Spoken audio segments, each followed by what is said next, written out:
किसी के हिस्से मकान आया तो किसी के हिस्से आई दुकान। मैं घर का सबसे बड़ा जिहादी था, इसलिए मेरे हिस्से आया तालिबान। इसकी औकात महज सिर्फ इतनी है कि चंद पैसों के लिए ये किसी के सामने भी कपड़े उतार के कुछ भी कर सकती है। इनकी फिल्मों को अगर आप देखें तो नग्नता छोड़ के कुछ भी नहीं होता उसमें, और जिन फिल्मों में ऑन कैमरा नग्नता नहीं होता उस फिल्म को पाने के लिए शायद कितनी बार इनको ऑफ कैमरा नग्नता फैलाना पड़ा होगा। अपनी फिल्में, अपनी चित्रें जो ये तमाम सोशल साइट पे पोस्ट करती हैं, अगर उसमें से एक भी पोस्ट कर दी होती तो अब तक इनकी आंखें निकाल ली गई होती, इनको गोली मार दिया गया होता। हमने ऐसा कब किया, इसका जवाब इनके पास नहीं है। इतिहास उठा के देखिएगा एक बार कि इन चपटी धरती वालों को जब जब सत्ता मिली है या सत्ता में कोई विशेष पद प्रदान हुआ है, तब तब इन्होंने कुछ ऐसा काम किया है जो इतिहास के किसी कालखंड में जाके काले दिन के नाम से याद किया जाता है। एक बार हिंदू या भगवा शब्द को आतंकवाद से जोड़ने के बाद दोबारा उनकी आने वाली 7 पुश्तें तक कांप जाएं कि ऐसा कुछ भी कहें, ऐसा हिंदू को बनना पड़ेगा। आज़ादी वाले क्रांतिकारियों के साथ उनके बिस्तरों पे बिस्तर बदल बदल के अगर आपको लगता है कि आप बहुत बड़ी समाज सेवी या क्रांतिकारी हो गई हैं, तो इससे क्रांति नहीं आती है। नमस्कार, मैं कमल गिरीश सिंह और बात करेंगे तालिबान पे और हिंदुस्तान में जो कुछ भी हो रहा है उस पे। तालिबान का कब्जा होते ही अफ़गानिस्तान में वहाँ पे भगदड़ मच गई है। जो तस्वीरें देखने को आ रही हैं वो भयावह हैं, डर पैदा करने वाली हैं, और देख के कई बार ऐसा लगता है कि ऐसा क्यों हो रहा है। लेकिन उसके बाद भी हिंदुस्तान में एक ऐसा तबका है, एक ऐसा धड़ा है जो इसका समर्थन कर रहा है।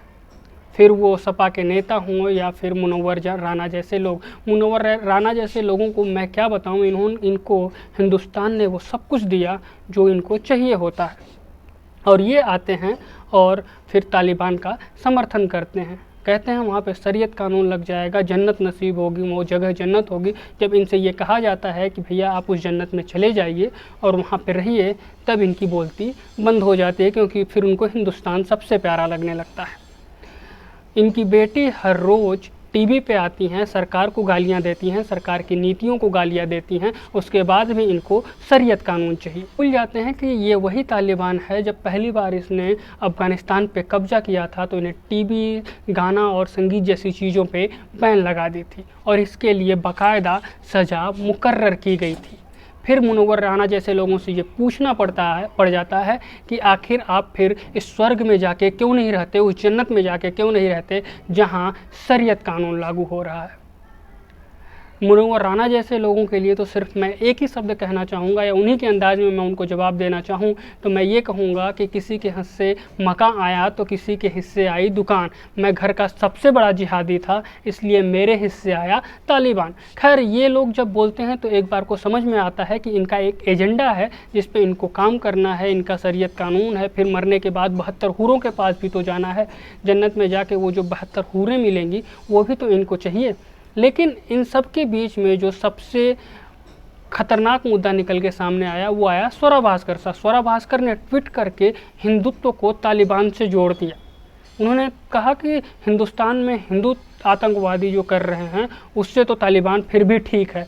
मतलब कि मुझे समझ में नहीं आता कि आखिर ये लोग क्या खा के बैठते हैं। इसने शायद ये शब्द लिखने से पहले भांग का गोला लिया होगा या वो सिरिंज मारी होगी, जो कि बॉलीवुड में काफ़ी चर्चा में है। जो लोग स्वरा भास्कर के बारे में नहीं जानते हैं, पहले मैं उनको इसके बारे में बता दूं, उसके बाद आगे चर्चा करेंगे। स्वरा भास्कर खुद को एक अभिनेत्री बताती हैं, लेकिन बॉलीवुड से लेके तमाम जगत में उनकी पहचान ये है कि ये कैमरे के सामने नग्नता बहुत अच्छे तरीके से प्रस्तुत कर सकती है। चंद पैसों के लिए कपड़े उतार के कैमरे पे नग्नता फैलाने वाली एक लड़की वो आके हिंदुत्व पे सवाल खड़ा करके चली जाती है, या फिर हिंदुओं को तालिबान से कंपेयर करके चली जाती है। मुझे समझ में नहीं आता कि ये कम्युनिस्ट विचारधारा के लोग या ये स्वरा भास्कर, जिसकी औकात महज सिर्फ इतनी है कि चंद पैसों के लिए ये किसी के सामने भी कपड़े उतार के कुछ भी कर सकती है। एक ऐसी लड़की है या ऐसी अभिनेत्री है जिसे अपने सही गलत की पहचान भी नहीं है। जो मुंह में आया वो बोल दिया, जिसको मुंह में आया वो बोल दिया, ट्विटर खोला और जो जी में आया वो लिख के चले गए। इनकी फिल्मों को अगर आप देखें तो नग्नता छोड़ के कुछ भी नहीं होता उसमें, और जिन फिल्मों में ऑन कैमरा नग्नता नहीं होता उस फिल्म को पाने के लिए शायद कितनी बार इनको ऑफ कैमरा नग्नता फैलाना पड़ा होगा। नग्नता फैलाने वाली एक लड़की हिंदुइज्म पे सवाल खड़ा करके चली जाती है, हिंदुओं को तालिबान से कंपेयर करके चली जाती है, और हिंदू चुप रहता है। वो बताता है कि हिंदू आतंकवाद कितना बड़ा है। और वास्तविकता ये है कि इन जैसे लोगों के लिए, ये कम्युनिस्ट विचारधारा की ये वो लोग हैं जिनके लिए वास्तव में हिंदू तालिबान या हिंदू आतंकवाद का जिंदा होना ज़रूरी है।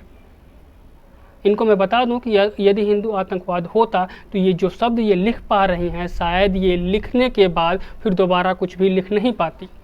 अगर यही चीज़ ये जाके तालिबान के खिलाफ लिखी होती, जिससे हिंदू आतंकवाद की तुलना कर रही हैं, या फिर उसके बारे में नहीं भी लिखती, अपनी फिल्में, अपनी चित्रें जो ये तमाम सोशल साइट पे पोस्ट करती हैं, अगर उसमें से एक भी पोस्ट कर दी होती तो अब तक इनकी आंखें निकाल ली गई होती, इनको गोली मार दिया गया होता। हमने ऐसा कब किया, इसका जवाब इनके पास नहीं है। जब CAA का प्रदर्शन हो रहा था तब भी एक TV चैनल पे आई थी, रूबिका लियाकत से बात कर रही थी, और इन्होंने बड़े ताव से कहा कि ऐसे डरावने प्रोविज़न इस बिल में हैं। जब इनसे रूबिका लियाकत ने कहा कि आप बताइए कि आखिर कहाँ पे ऐसे डरावने प्रावधान हैं, तो इस बात पे इन्होंने बात बदल दिया और एंकर पे ही चिल्लाने लगी। एंकर ने इतना तक कहा कि मैं आपके लिए कानून यहाँ पे जो था CAA का वो लेके आया हूँ, लाई हुई हूँ, उसको पढ़िए और पढ़ के बताइए कि ये प्रावधान कहाँ पे है। तब इन्होंने बात बदल दी। ये वो तबका है जिससे ना तो भारतीय संस्कृति के बारे में कुछ पता है, ना भारतीय इतिहास के बारे में कुछ पता है, ना तो समाज के बारे में पता है, किसी भी चीज़ के बारे में कुछ भी नहीं पता है, लेकिन बोलना हर मुद्दे पे है। स्वरा भास्कर फिल्मों में दिखने से ज़्यादा सोशल मीडिया साइट्स पे सरकार की आलोचना करती हुई नज़र आती हैं, या ये कहें कि टुकड़े टुकड़े गैंग का समर्थन करती हुई ज़्यादा नज़र आती हैं। कम्युनिस्ट विचारधारा की ये वो सोच है जो सिर्फ़ और सिर्फ मुस्लिम तुष्टीकरण या एक समाज वर्ग के तुष्टीकरण के लिए जाना जाता है। इतिहास उठा के देखिएगा एक बार कि इन चपटी धरती वालों को जब जब सत्ता मिली है या सत्ता में कोई विशेष पद प्रदान हुआ है, तब तब इन्होंने कुछ ऐसा काम किया है जो इतिहास के किसी कालखंड में जाके काले दिन के नाम से याद किया जाता है। फिर वो मुग़ल से लेके औरंगजेब से लेके वो तमाम शासक रहे हो, या मोहम्मद गजनवी रहा हो, जैसे भी लोग रहे हों उनकी बात कर लीजिए, या फिर वर्तमान स्थिति की बात करेंगी तो फिर कश्मीर की स्थिति आप देख सकती हैं। जब इन लोगों से सवाल पूछा जाता है तो इनके पास कुछ भी कहने को नहीं होता, तब ये गोधरा और राम मंदिर की बात करते हैं। इनको बता दें कि गुजरात में जो दंगा हुआ, वो दंगा किसी विशेष समुदाय के द्वारा ही, उन चपटी धरती वालों के द्वारा ही शुरू किया गया था। ट्रेन में तीर्थ यात्रा करके आ रहे हिंदुओं को जिंदा जला देना वो सहिष्णुता था क्या, उस पे ये लोग बात नहीं करते। और अफसोस तो तब होता है जब ऐसी बात कहने वाली अभिनेत्री बात कह के खुला मीडिया में आके कुछ भी बोलती है और हम सुन रहे होते हैं। ये शब्दों को कुछ लोग भड़काऊ जरूर कहेंगे, लेकिन इसकी ज़रूरत ज़रूरी तौर पे पड़ गई है, क्योंकि स्वरा भास्कर जैसे लोग जब आते हैं और कुछ भी बिना इल्म के बोल के चले जाते हैं, तो उन्हें ये पता होना चाहिए कि बोल रहे हैं तो क्या बोल रहे हैं। एक बार हिंदू या भगवा शब्द को आतंकवाद से जोड़ने के बाद दोबारा उनकी आने वाली 7 पुश्तें तक कांप जाएं कि ऐसा कुछ भी कहें, ऐसा हिंदू को बनना पड़ेगा। खासकर से सिर्फ इतना कहूँगा कि आपका काम जितना है आप उतना ही करिए, चंद पैसे लीजिए, कैमरे के सामने नग्नता फैलाइए और अपने घर की रोटियां सेकिए। इससे ज़्यादा आपकी औकात है नहीं, और इससे ज़्यादा अगर औकात होती तो आप ये नहीं कर रही होती। आप जाके अपनी इंडस्ट्री में अपने लोगों से एक बार पूछिए कि आपको किस नज़रिए से देखा जाता है या आपकी औकात कितनी है, तो आपको समझ में आ जाएगा। ये चंद कहते हैं ना क्रांतिकारी, अलगाववादी क्रांतिकारी, आज़ादी वाले क्रांतिकारियों के साथ उनके बिस्तरों पे बिस्तर बदल बदल के अगर आपको लगता है कि आप बहुत बड़ी समाज सेवी या क्रांतिकारी हो गई हैं, तो इससे क्रांति नहीं आती है। क्रांति लाने के लिए पहले इतिहास, भूगोल सब कुछ जानना पड़ता है, तब बोलना पड़ता है। और बोलते वक्त इस बात का विशेष ध्यान रखा जाता है कि आप जो बोल रहे हैं उसका क्या इफ़ेक्ट होगा। एक बहुसंख्यक समाज को आप आतंकवादी बता के ट्विटर पे सरेआम चैन से चल रही हैं, ये हमारे आतंकी होने का प्रमाण है। हमारे आतंकी होने का प्रमाण ये भी है कि हमारे कश्मीरी पंडित भाइयों को आज तक इंसाफ नहीं मिला और वो शांति से चुपचाप कहीं बैठे हुए हैं या फिर शांति प्रिय तरीके से अपने अधिकारों की मांग कर रहे हैं। ये हमारे आतंकवादी होने का परिचय है। तो थोड़ा सा ज्ञान रखिए, उसके बाद बोलिए। लेकिन आपको बोलने की आवश्यकता ही नहीं है, आप जो कर रही हैं वही करिए, क्योंकि उससे ज़्यादा आपको आता नहीं है। बॉलीवुड भी आपको सिर्फ एक ऐसी अभिनेत्री के रूप में जानता है जो सिर्फ और सिर्फ कैमरे पे नग्नता प्रस्तुत करने के लिए इस्तेमाल की जाती है। तो अपने इस्तेमाल को बदलिए, अपना स्तर बढ़ाइए और नग्नता परोसना बंद करिए, तो शायद आपकी सभी थोड़ी सी सुधर सकती है। बहरहाल पूरे वीडियो का तात्पर्य यही था कि हम इतने सहिष्णु क्यों हैं।